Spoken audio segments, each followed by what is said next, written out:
Good afternoon. It's nice to be with you again in our continuing discussion of the glories of Hellenism. And today we reach the greatest chapter of all. Now, each of us has his or her own favorite, but the most universally admired man in all the history of Greece, from the first day up till now, is Pericles, who presided over Athens during the Golden Age, when Athens had its renowned philosophers and artists and craftsmen and statesmen and a lot of men. People are still wondering, who study history, how so many brilliant individuals could have been produced in such a short period of time in one small place in the world. That's one of the wonders of history in general and one of the great wonders of Greek history.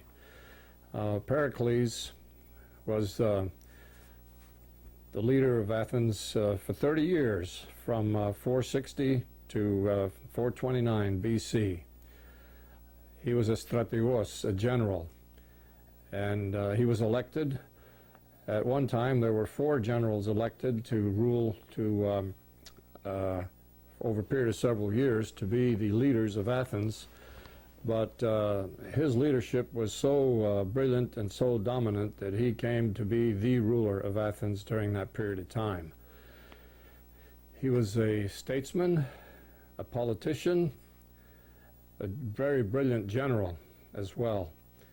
And he developed Athens into a great sea power that ruled the entire Mediterranean, and it was also a great land power.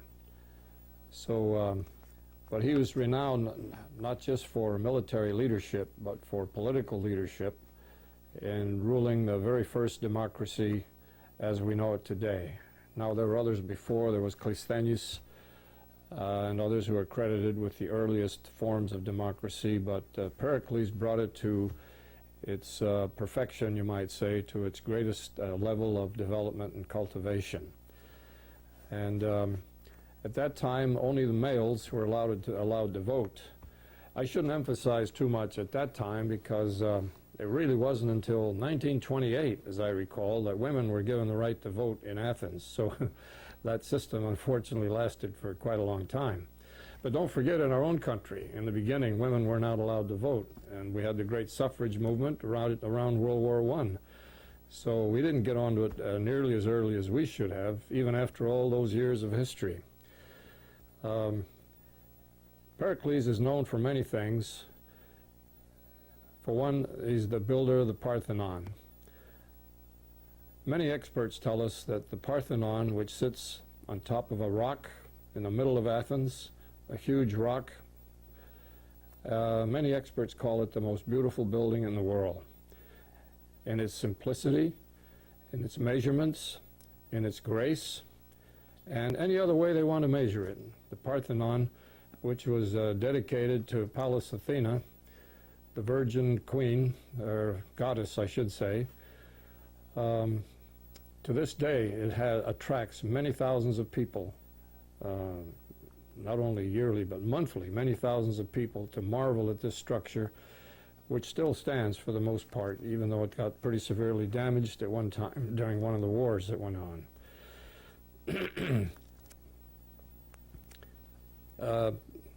It was built to celebrate the victories over the Persians. There had been several wars between East and West at that time, and finally the Greeks won some decisive victories over the Persians, who finally gave up trying their repeated efforts to invade and conquer Greece.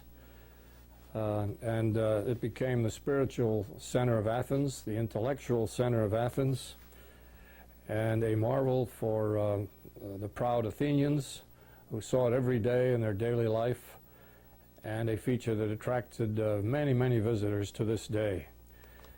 Another important part of Athens at the time was the marketplace, the agora. It had trades, it had schools, it had law courts, and it had offices of the government. The world's first democracy had its offices there in the marketplace, as the agora means.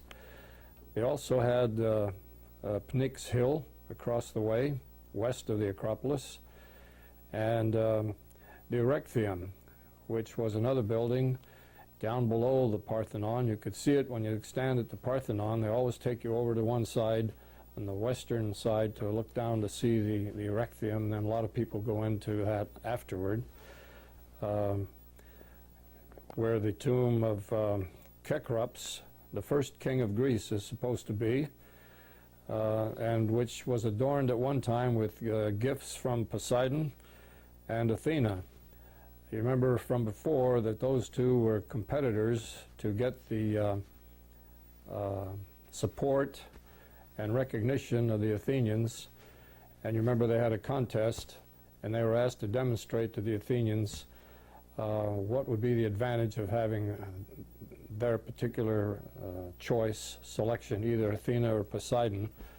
The more common name for Poseidon, the Roman name, is Neptune, the god of the sea. And Poseidon struck a rock, and a tremendous amount of water flowed from the rock. And he said this illustrates that Athens would be a great sea power. And Athena, on the other hand, struck a rock, and up sprang the olive tree, which suggested nourishment, the sacred olive oil that was considered to be very sacred by the Greeks. They used it for many religious purposes as well as for nourishment, and also in athletics. The Olympic athletes rubbed their bodies with olive oil before they entered the contests. So it has an interesting history on many different fronts.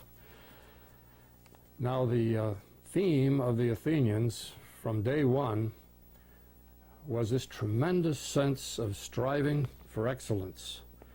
And their motto, if they had one, it would be excellence in all things.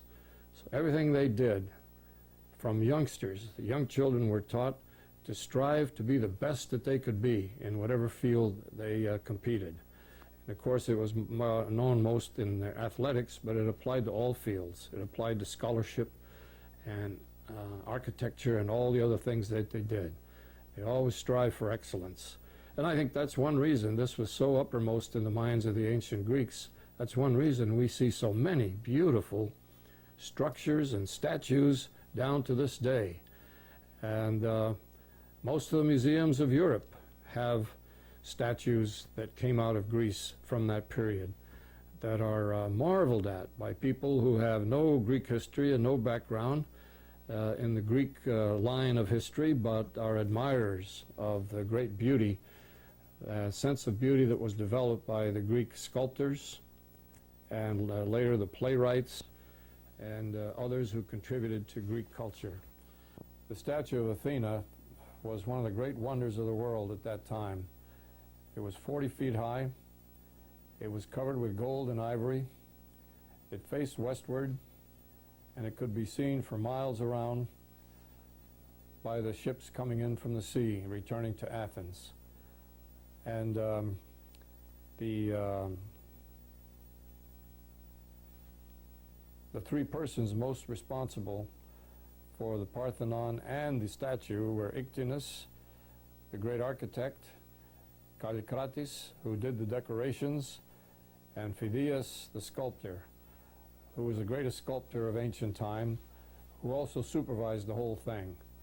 And of course, around the top of the Parthenon, anyone who goes to Greece to this day always likes to look up at the metopes, as they're called, that decorate the top of the Parthenon. There aren't very many left up there now. They've been through some pretty rough experiences.